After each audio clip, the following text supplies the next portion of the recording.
We need it. Oxygen. It's why we breathe.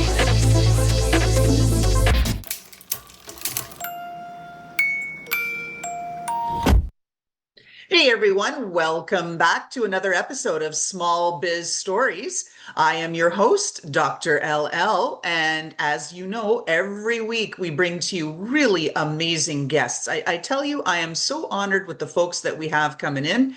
Everybody has a different take on how to support small businesses, and everybody's had a different set of lived experiences where they talk about their journey as a small business owner, as an entrepreneur. And we all know that are in it, right? It's never easy, but we can learn something. If we open up our ears and our hearts, we can figure it out and how to support each other in this community. All right. Today's guest, he is the founder of Client Flow. And you're thinking, this sounds interesting already. How am I going to get some revenues going, right?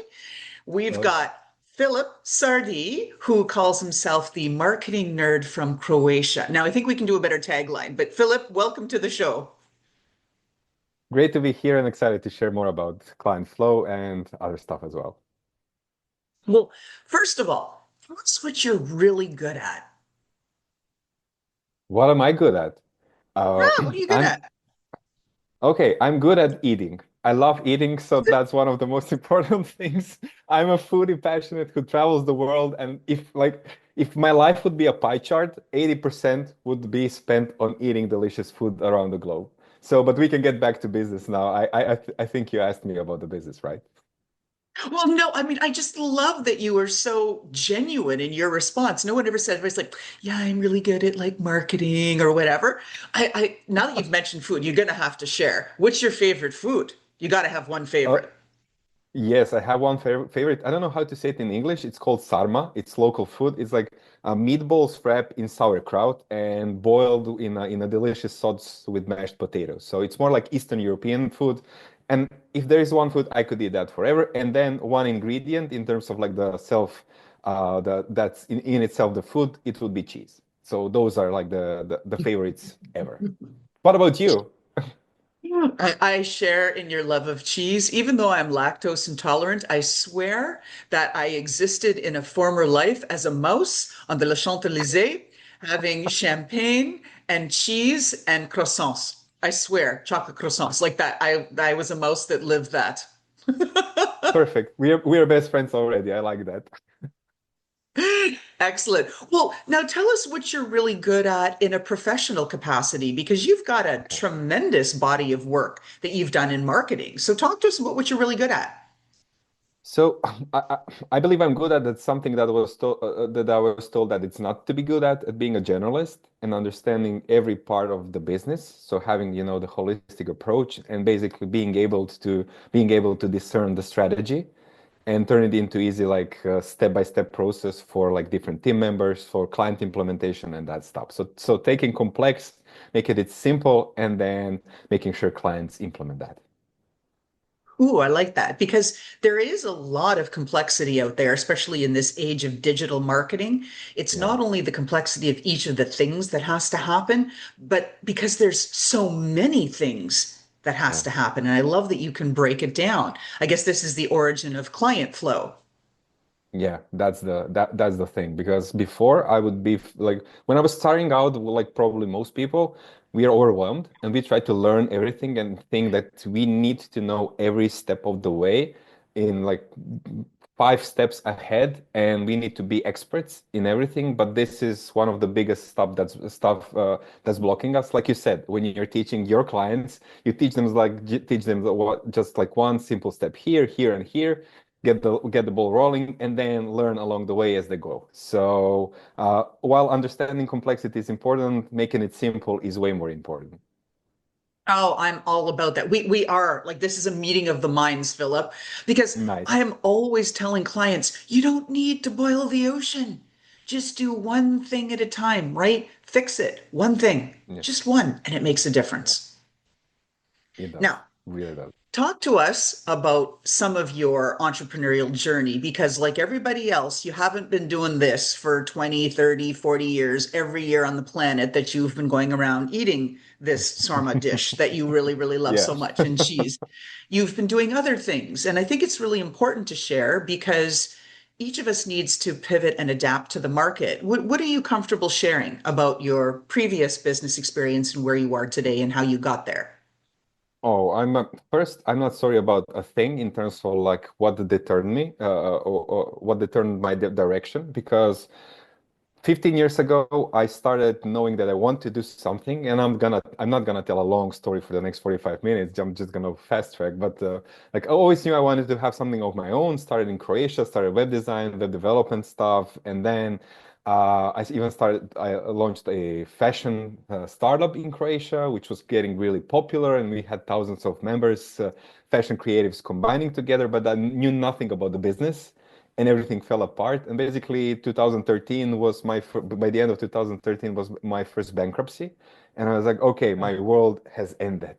And I don't want to be the rags to riches story, but at the same time, I think it's important for people to know and see behind the scenes because I always talk like it's important to understand failures more than success because that bankruptcy turned me in a direction of affiliate marketing, sales funnels, digital products, and global marketing, where I am for the past, I don't know, 10 plus years. But the biggest change I made in previous like 3 years, I was launched strategies from 2015 to 2021. But honestly, I wasn't passionate about just focusing on getting leads and getting sales for my clients because honestly, for most of them, it was never enough. I get visionaries. I know leads and sales are the bloodline of the business, but when you do big launches and then everything is focused on, we are not done with the launch. And then the question is, okay, Philip, we made this and that. And like, okay, what's the next one gonna look like? And we repeated that. And I was like, okay, guys, I'm done. I can't do this anymore. I'm burned out. My team is burned out. And I don't see any like deeper purpose in that. So and that made me focus on basically what I was super passionate always about is what happens after people say yes, how to keep them, how to make sure they get results you promise them, and how to make money along the way on that side of the client journey. Oh, I'm so grateful that you shared this because this is the whole thing that we focus on with the podcast. Be real, right? So Yeah. much of social media out there is fake crap where people are wearing their rented Rolex and their this and that and the rented house and they're like, yeah, look at me, I'm killing it. But then meanwhile, they've got bills they can't even pay for those rentals. Right. And it's Oh yeah. just this path isn't easy. So, okay, let's get to a place now where we know you've gone through some things. You're talking about client flow. Talk to us about what you think small businesses and entrepreneurs are getting wrong these days. What are they getting wrong? So I have to say that because I'm all about like what happens after people say yes, and this is Sure. from coming from a conversation where I have from people who are not in my orbit yet, and most of the time it's like Philip, I spend 90% of my effort getting people in, and then I don't have energy, and I don't have the bandwidth to take care of them as I want to, and then they rely on the fact that hey, they're the experts somehow they managed in the past so they'll do it or either it's just like getting into the old cliche hey the industry standard is 5% of client get to the end and they get results the rest is just like it's normal that they don't get it and I was never up for it so for me it's just like okay if you spend 10% less of time and effort on the front end of getting people in and just like focus a bit more you're going to be above your competitors immediately because almost no one is still doing this. So this is unfair advantage at this point still. What do you think clients are getting right? What do you mean by what are they getting right at the Well, moment? we sure, because small businesses, there's a lot of folks doing a lot of things. And you and I, Hmm. we had a little Hmm. discussion before we went live here where small business owners, I see a lot of them, as do you, who are overwhelmed. They're drowning Yeah. in overwhelm because there's Hmm. so many choices. How many AI products do they put into their digital Oh my marketing God. tech stack? Yeah. How do they use those freaking products? How do they set it up? How do they customize? How many times do they revisit? How many metrics do they collect? Which metrics do they collect? Which social media channels should they be on? And right, all these entrepreneurs' heads are blowing up, right? You can see Yeah. the exploding head Mhm. emoji. So, but they are getting some things right. What are you seeing as trends out there? What I see people get right is they stay focused on one thing, even though it may not be working for from the first effort. So that's important because, okay, as you said, there are so many different tactics, but if you try once, you get results, you analyze what's happening, and you try to optimize that part again if it takes like 2 or 3 times. Because this is when I was doing launches, this was one of the biggest things. Like my most successful clients had to repeat their process 3, 4, 5 times to get to that, the big win launch where they could brag on the socials, like, oh, we did 6, 7 figures, whatever, and we were like on the top of the world. But nobody was looking at the fact that they had to repeat the process. So maybe just like what they're doing right is being, I don't want to say ignorant, I know how to say it, but like exclude everything else and staying focused on your lane. That is a problem I've shared with my audience in the past. I have a problem with. I am a squirrel, right? Like at least 35, 40% of entrepreneurs, we Yeah. have ADHD. We're like, oh, bright, shiny new object. Let me try that. Oh, let me try that. Right. And so we're constantly flitting about, and staying in the lane to stay focused, Yeah. at least for me, is very, very hard. But you know what? And I'll say, I have been diligently trying to do so. Okay, there's not to say I haven't had deviations and I jumped out of the lane, but Okay. since the fall, so about 8 months, and the difference is starting to pay off because I'm much, much more channeled. It's just hard. Okay. Question for you. Are you getting any help with it? Do you work with any mentors or coaches who are helping you kind of stay in your lane, or are there any other tactics that anyone could apply that's having struggle with it, like you just said? I love it that you asked me a question. My guests, I'm usually just asking them and they feel like, oh, I'm being bombarded, make her stop. No, the answer to that question is I've actually stopped all of that.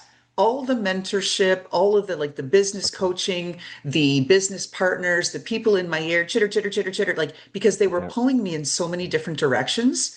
It's like I needed to put the headphones on and focus and Mhm. say, this is what I need to do. Laurelyn, what are you going to do? What is the most Mhm. important thing and the next important thing? One, two, Yeah. one, two.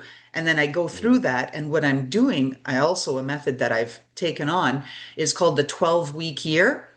And Oh, a former I love that. business partner of mine, James Jacoby, excellent relationship sales guy, really helped me with some of the marketing here over the years. He said, Laurelyn, you need to consider that the 12-week year. And I do. So it's like you focus one quarter at a time. And then I still don't think about all of the things in the quarter. I just think about my one, two, and keep knocking them out. And it's really helping. Perfect. I love that. And you just reminded me of maybe getting back to 12-week year because I tested it a couple of years ago. I loved it, but then like everything else, new tactics, new strategies, I tried something new and I forgot about it, but I love the approach because you can really like in 12 weeks you can really get those like amazing results because you really stay focused on one step and one action at a time. That's really good. Thanks. It's been really, really helpful. Now, one of the things that I'm really curious about, and I ask all of our guests this question, many entrepreneurs, small business owners, and they're different. People are like, well, why do you say they're different? Well, they're different, right? An entrepreneur is innovating around a problem. A small business owner may not be innovating around a problem, but they may be providing a valuable service, like they have a hair salon, Mhm. right? We all need to have cute Okay. hair, right? So they're doing their thing.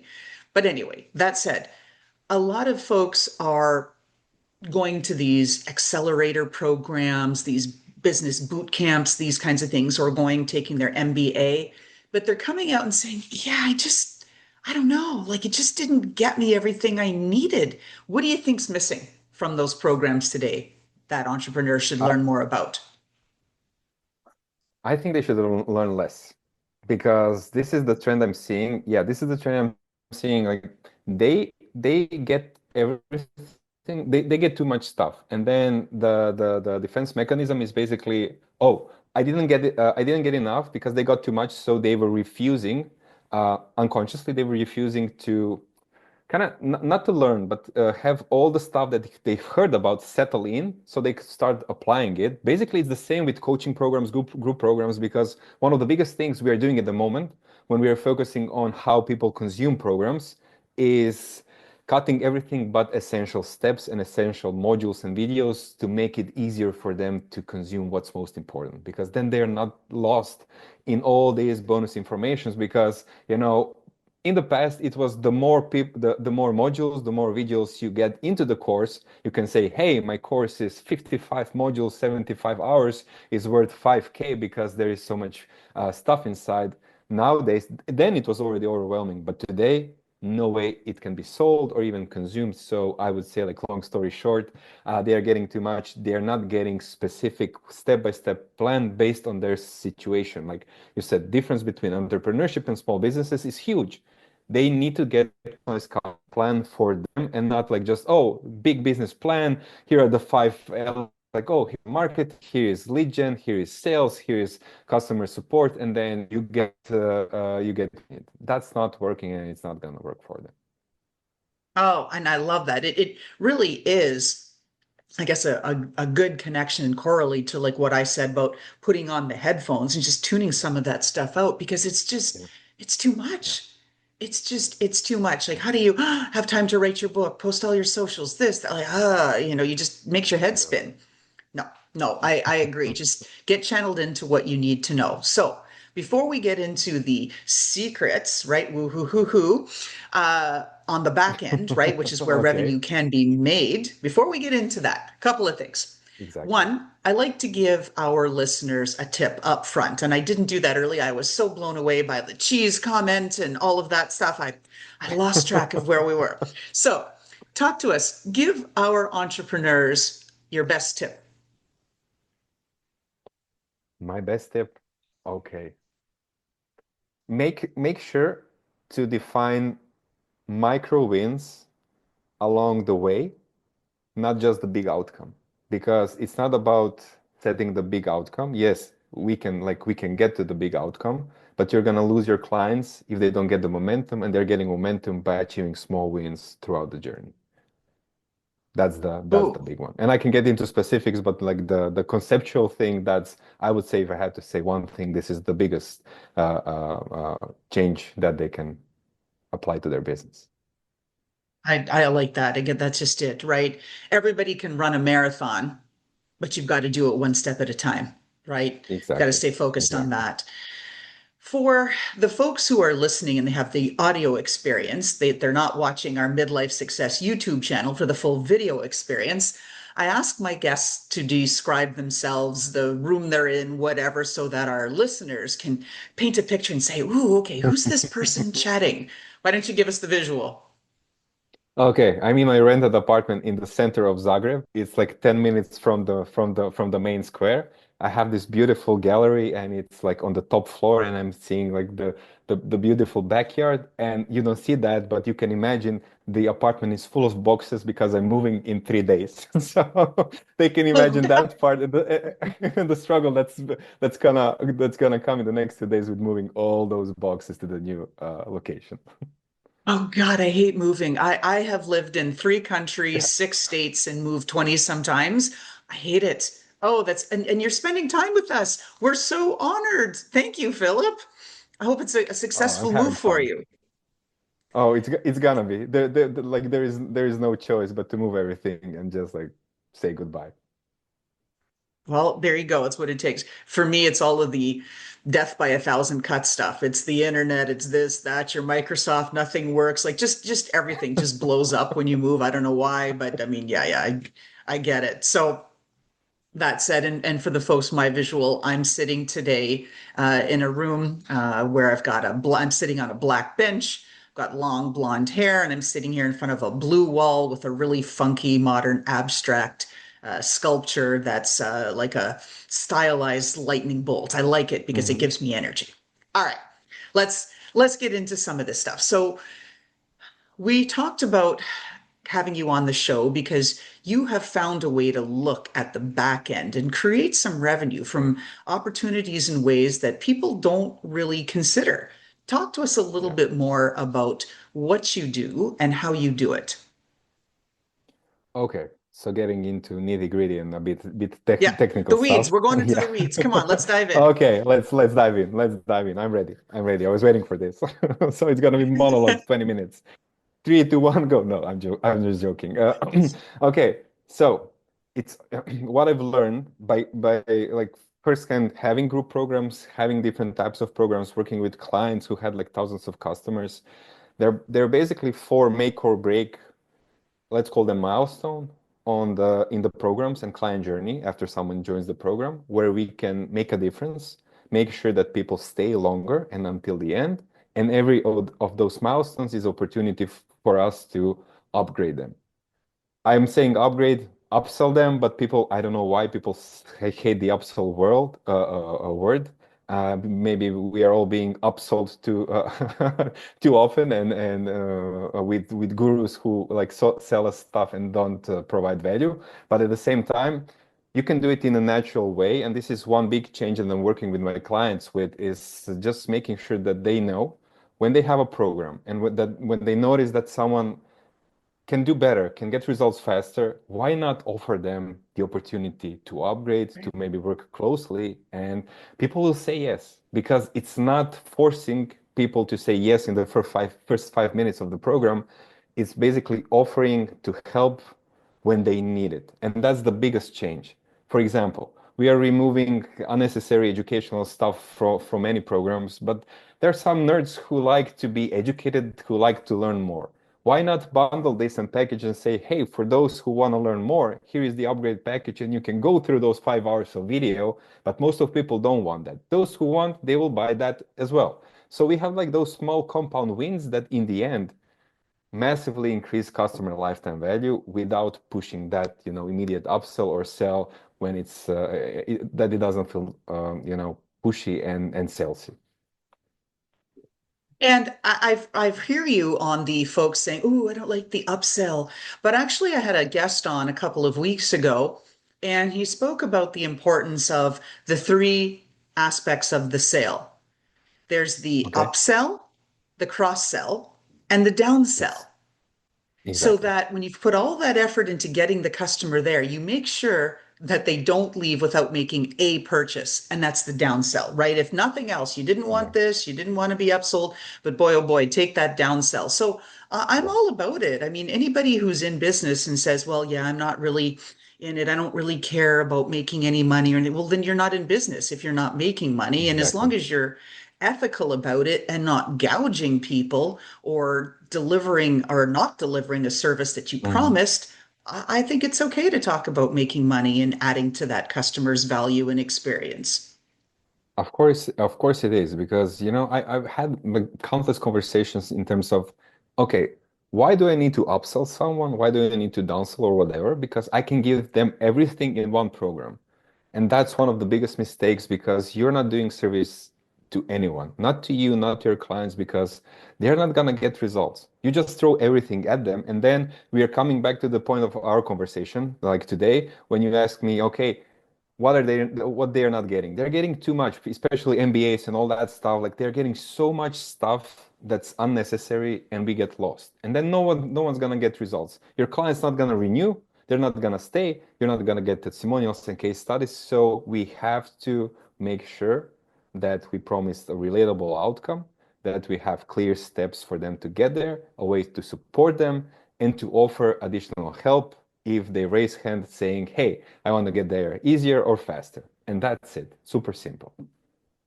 It's that's totally my philosophy. Don't boil the ocean, right? I mean, and and there's also the whole factor. It's called the conundrum of choice. Have you heard about Yeah. this dilemma? Oh, no, please explain. I think I've heard, but I don't want to spoil the. Yeah, no, no, no. So there's this it's a scientific theory that's been well studied and documented that when you present people with two to three ideas, they can handle it. But soon as Yeah. you cross that third idea, that third concept, their minds, right? Like all of the, oh, which social media channel, which book do I write? Where's my Mhm. business card? What's my, right? Everybody's heads blow up.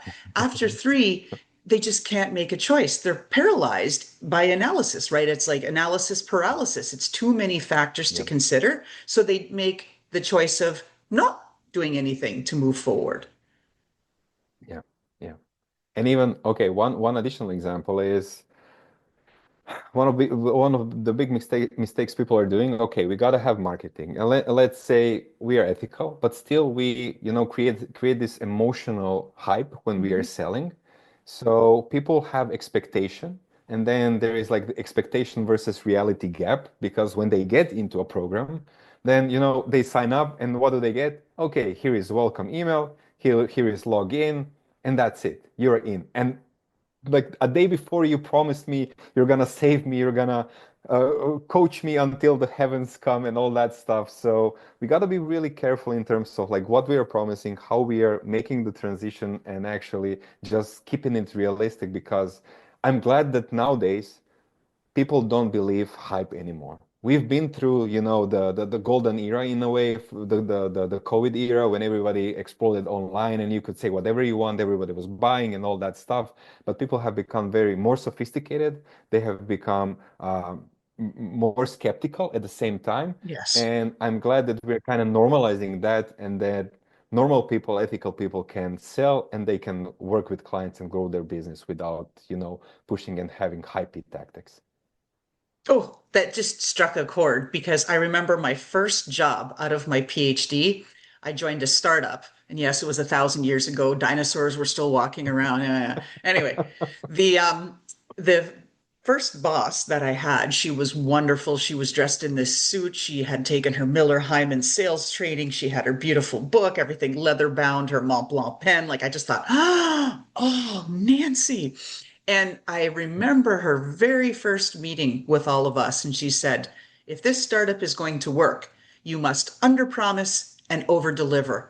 And that is in my head just about Yeah, every freaking day, like a million years later, right? It's so yeah, valuable as a lesson. yeah, yeah, it is. And it's still, like you said, million years after, but it's still one of the core essentials that if you stand by this, there is no way you can lose, because you'll stay in integrity and you'll stay ethical, and people cherish this now more than ever. With like, I don't know if we want to open the can of worms called AI, but with AI and just like okay, okay. Because what's real anymore? Like supporting, creating, deep fakes, all that stuff. So trust, integrity, relationships, and you don't want to mess that up by having false promises and then just like not delivering. I think we're getting into like the client first era, where people will really need to be focused on building that trust, building deeper relationships, because we all crave it. I don't know about you, but like I'm now more than ever interested in retreats, in having at least hybrid experiences. Like I have online programs, but I have offline components because people want it and I want it as well. So I think who's gonna be focused on that's gonna stay long term, no matter the AI trends and all the overwhelm. I think so too. And I've talked with a lot of folks in the last couple of months. I've been very focused on in-person events, going and learning and talking and have these sidebar conversations. And Okay. it's not that it's leading to business, but it's fueling me because people share Yes. the craziest things. Like, oh, I'm going through this or that with my business, and I'm getting a divorce, and like whatever, all of this kind of stuff. And on top of everything else, right? My house flooded or whatever. And you get into that human side of it, and Yes. AI can't take that away.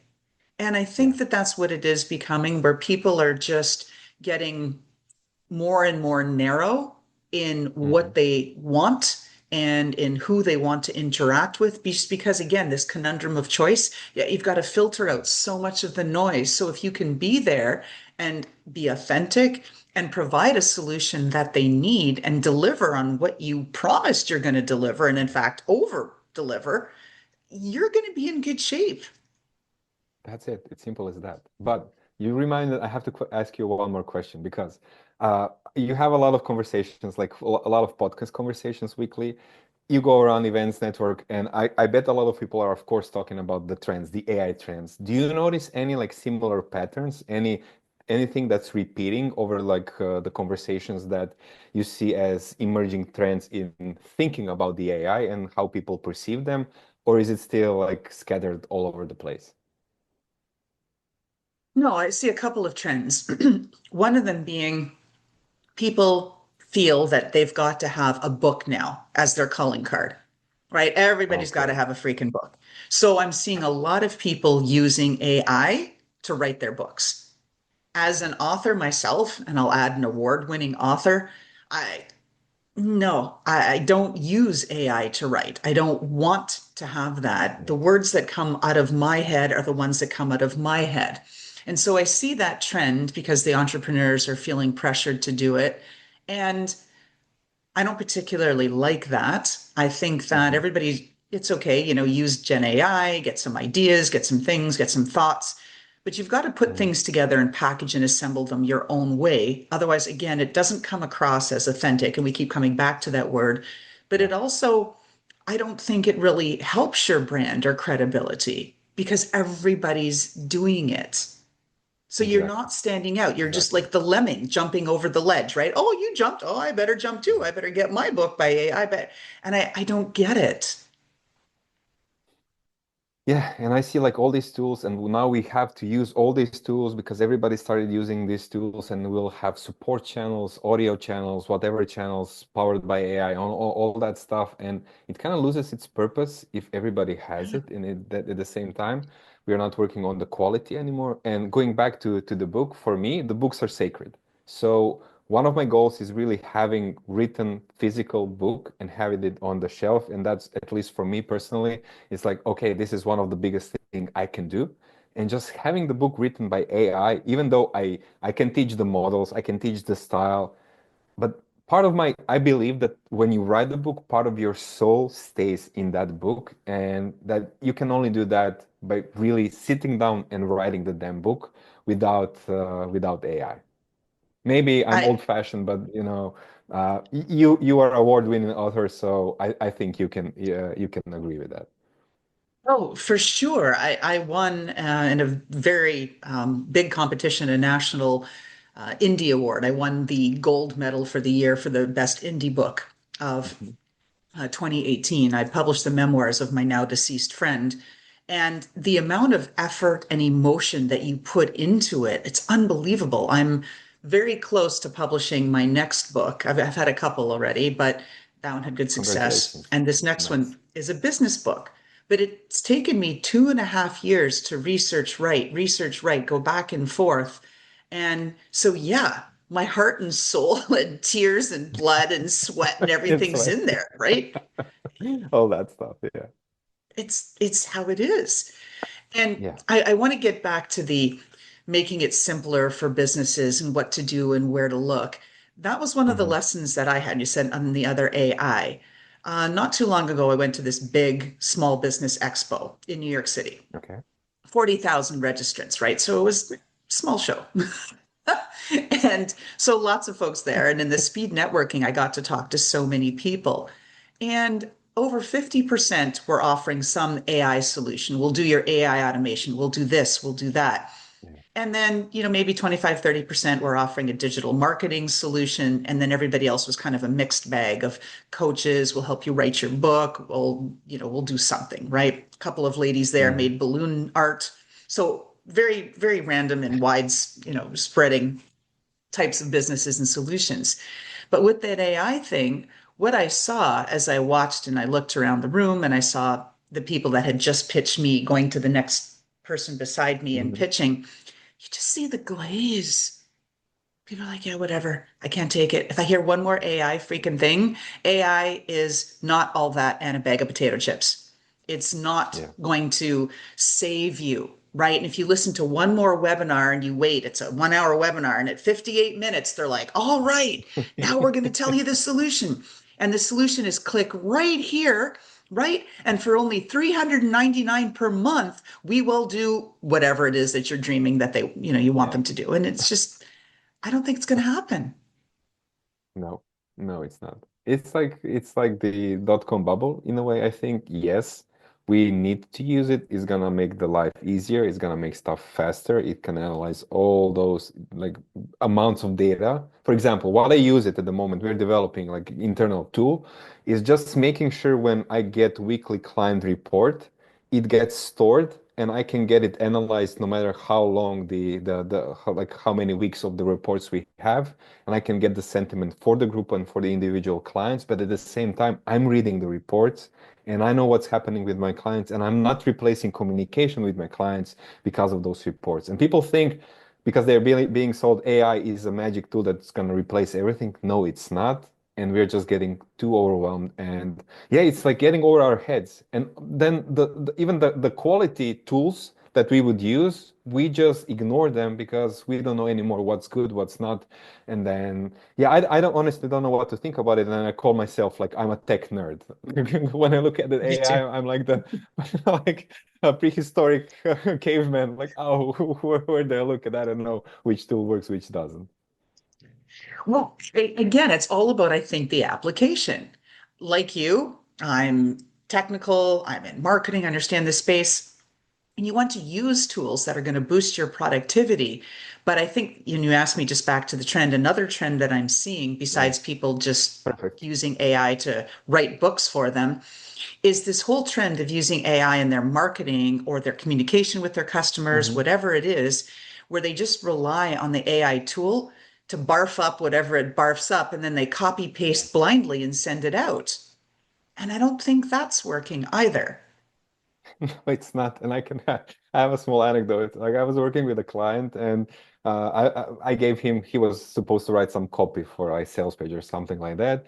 And they delayed. They didn't do it. And last minute they sent me a thing. And of course, like immediately I knew it was AI. And I called them. I was like, really? Really, you are sending me this, your most important sales material. We are now launching your stuff and you're sending me this and saying you wrote it. Come on, spit it out. And of course, they admitted it because it was so blatant and so honest. And that's one of the core things why what people don't get is even if you teach it how to not be so generic, it's still not your voice and it's still not gonna resonate like you, at least not at this point. And a lot of people, just like you said, copy pasted and they don't get any conversions because they've been sold to automate your ads. Here, we're gonna create 55 different variations and then automatically they'll convert. No, they won't because it's generic and we see it and we don't resonate with it because there is no emotion in it. Right. If you look at over the last couple of years, there's been some big trends with respect to marketing. And I'm not talking about just about the back end and being there. And we're going to come back to this Mm. authentic thing again. The big influencers, of course, the Kim Kardashians and this of the world, right? They started Mhm. the industry essentially, and they're there, and whatever they say or do, people follow. But then what I've been seeing, it's not even the smaller and the micro influencers anymore who are paid to do it. It just happens serendipitously that someone posts something and it goes viral because they were talking about whatever their experience. Oh, the guy broke up with me in the middle of me doing my product demo, Mhm. or whatever. How I saw that just this Yeah. past weekend. It's that kind of thing. And that's something where AI can give you ideas, but you can't get through and connect with your customers unless you're Yeah. showing them who you are and you're listening to who they are. Yeah. That's why getting back to the beginning and the basics, and you summarized it perfectly, like showing who you are, understanding who the client is, and communicating clearly in like ethical way what they get and the outcome and promise is realistic. If you just stay to it and keep doing that, you're gonna stand, which sounds crazy because those are the basics of basics, but now you're gonna stand out in the marketplace because everybody is rushing to the shortcuts to the AI tools, and they're just gonna blend into the same mess of uh, generic content offers and the marketing. And that's just it, right? You've got to get seen. That's my whole thing. Because invisible brands don't make money, right? Yep. That's it. And that's why we have our glow up package. But again, I still don't have it right. You talked about giving your customers too many choices. So I've dialed it back to say, so it's really a choose your own adventure. Let's meet. Here's the things we Oh, have, but you I can love buy that. this one's the most important burning need, right? If Hmm. you don't fix that, like, right, your business is going to True. implode. Or you need a couple of things, okay? Or you want the whole enchilada? Guess what? And I'll share because you know me, I'm all about being transparent. No one has purchased the whole enchilada from me. They don't want the full glow up package. They just want parts of it because Yeah. those are the parts that they need the most right now. And then by reducing how many choices and things they have and how many options that we deliver, we've also reduced the price because instead of delivering 10 things, right, we're delivering one or three or five. And so we're not going to charge them for 10 because that's not ethical. And Yeah. guess what? It's working. That's actually very connected to one thing, one claim. I didn't like it in the past because I think I didn't understand it, but it was like by solving one problem, you should be creating another problem for a client. And my immediate thing was, wait, I want to solve all the problems because it sounds like I'm scamming them, but at the same time, I realized in the last year it's just no, it's not it. It's simplifying. And if we get results in one area, then they're getting traction and we can expand to the next area, to the next. And then we are both happy because they stay in the world, they're getting results, and we have deeper relationship. And that's it. It's ethical, it's win-win. And I don't see any problem in it. So if people don't resonate with like creating the problem to solve the problem, that's my take on it, and I believe everybody should be focusing on it because it's really the most ethical way and the approach. Oh, exactly. So we're getting near to the end of our podcast here. So, Philip, what would you like to talk to folks about with respect to client flow and how they can tap into that revenue that's already there, but they're not really harnessing it because they're not effectively operationalizing what's happening on the back end? Talk to us. Give us some more thoughts about what folks can do. Okay, just briefly focusing on four key areas as we started, then we expanded on so many interesting things and topics. Basically, what's happening when someone says yes at the part of the activation that I call activation, and it's onboarding the first like 2 weeks, because making sure they stay excited, they stay engaged. That's if that works, they're gonna be like effortless in their education phase, like we were talking about, removing stuff that's unnecessary, keeping the essentials so they understand the steps they need to do. And then, like you said, giving them specific plan of action, of implementation, removing everything else is gonna make sure that they get to like the final piece. And then when the program is over, presenting, okay, here are the next step, what we like to call offboarding, the celebration, asking for the testimonial, which I don't know why we are so like we help them get results. We care about the clients, and then we're like, maybe you could, here, click on the link and maybe you can give us testimonial. And they gladly do. So I make sure that my clients effortlessly just share with them, share with their clients, hey, share the experience. Let's document that because at least they get testimonials in a lot of ways. They keep the retention and client stays with them as they figure out the next thing to work on. And that's it. The four key milestones, just staying focused on that. Your clients are going to stay lower and spend more of their hard-earned money with you for longer time. Oh, for sure. And I want to add a little tailgate comment on the asking for a testimonial. The whole thing is we're in this community together.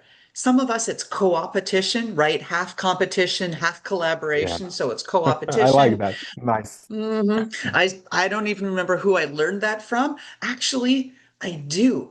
1,000 years ago, again, in my first job, the company was such a learning curve. I joined a startup. They had $65 million. It was an exercise in how to blow money in 2 years. I had a mahogany desk, 17th floor office overlooking Lake Mm. Erie, traveled the world, drank the best wines, ate a lot of good cheeses too. And but there was actually it was he was my boss Dave, and I used to just and we're still in touch. I used to say he had the what did I used to say? Yes, he was like a squirrel on crack with the bladder of a hamster because he was like all over the place. Anyway, I'm imagining wonderful, that now. fantastic It's guy. crazy. Right? You got the image now. Yeah, so I get the squirrel. But he was always saying that it's like co-opetition, and you've just got to find a way to embrace it, because at the end of the day, we're all competing for a limited pool of dollars. And you can have a couple of options. One, you can just draw the hard line and compete and hate everybody and not help anybody. And that comes through that negativity and that me first mentality. Or you can be like the rest of us, shop other small businesses, help each other, write reviews for each other, do things, because it's the community effect where Yeah. it's like what do we call it? Like a rising boat or something rises across all tides, something like that. There's some expression that I'm slaughtering, but I need to look that up. But that's it. I know the expression. I know what you were trying to say. I can't remember the expression as well. So we are on the same page with it. Yeah, It's but that's it. And yeah, I mean, I don't. Okay, there is competition, of course, but at the same time, I don't know. The pool is so big that there is enough for all of us. And then like we are spending so much, especially as on the entrepreneurs, so much time during the day and of our lives in the business. So why not have fun, not just with the business, but with everybody else in the network and in the environment, and just share the wins, share the enthusiasm, and share the motivation. I don't see it other way. And when I'm in different small ponds where everybody's competing, I just get out because I don't know, that's not my jam. No, and I love it. So like, I'm so energized by this podcast. Like I said, I get a lot of great guests, but there's always some guests that stand out because it's just that same, I guess, really meeting of the minds, and philosophy is Nice. leaning on each other, helping, learning from each other. That brings a lot. So, Philip, how can people find you? They just need to go to joinclientflow.com, and then the best way would be to click on join the newsletter afterwards. That's gonna take them to Substack because I'm very active over there. I write a lot of content because I love writing. I'm still preparing to write the book, so not there, but I love writing. So connect over there with me, and yeah, we can just have a normal conversation, no selling or upselling, and see if it makes sense to take it to the next step. Oh, I love that. I started on Substack too, but I gave up. I have abandoned it. It's just like, again, one more thing, but keep it the writing. Don't give up on that. And everybody heard Philip, join clientflow.com. That's where you can Yes. find him, sign up for his newsletter. I'll be doing the same. May or may not see you on Substack, but I will pledge to at least follow you and add one to your count. All right. Perfect. Last question. It's our signature question. Now, I know you've got boxes everywhere, so we'll pretend this was a couple of days ago before you started putting everything into boxes. If we peeked Okay. into your closet and we saw some Okay. pair of shoes or footwear, something that signifies your personality, who you are, and whenever you wear those shoes or boots or whatever, you're like, this is me, Filip Sardi. I just feel like $1 million. Talk to us. What are we looking at? Okay, yeah, they're back now, but let's pretend. So I'm gonna brag a bit because a couple of weeks ago, I finished my first Spartan Beast race. So my trail running shoes, because Spartan Beast is 21 kilometers and 30 obstacles. So yeah, I'm never repeating that again, but I'm sharing it publicly. So so it stays like I keep the bragging rights because I've earned them. So yeah, that would be me. Oh, excellent. I love that. Spoken like a true entrepreneur. It's the grinding, you're going over the obstacles, and you finished, right? That's the whole thing. You finished. It's not about finishing first, it's about finishing. So I congratulate you on the Yes. success of your Thank Sparta you. race and appreciate all the time and insights you shared with us today. Again, this is Filip Sardi, Client Flow. Take a look, do join them, join Client Flow, and figure out how you can squeeze more money out of that back end with stuff you're already doing, but maybe just not doing optimally. Thank you, Philip. Thank you for being on the show. Thank you. This was really fun. And how about that fantastic intro by Touch Circle?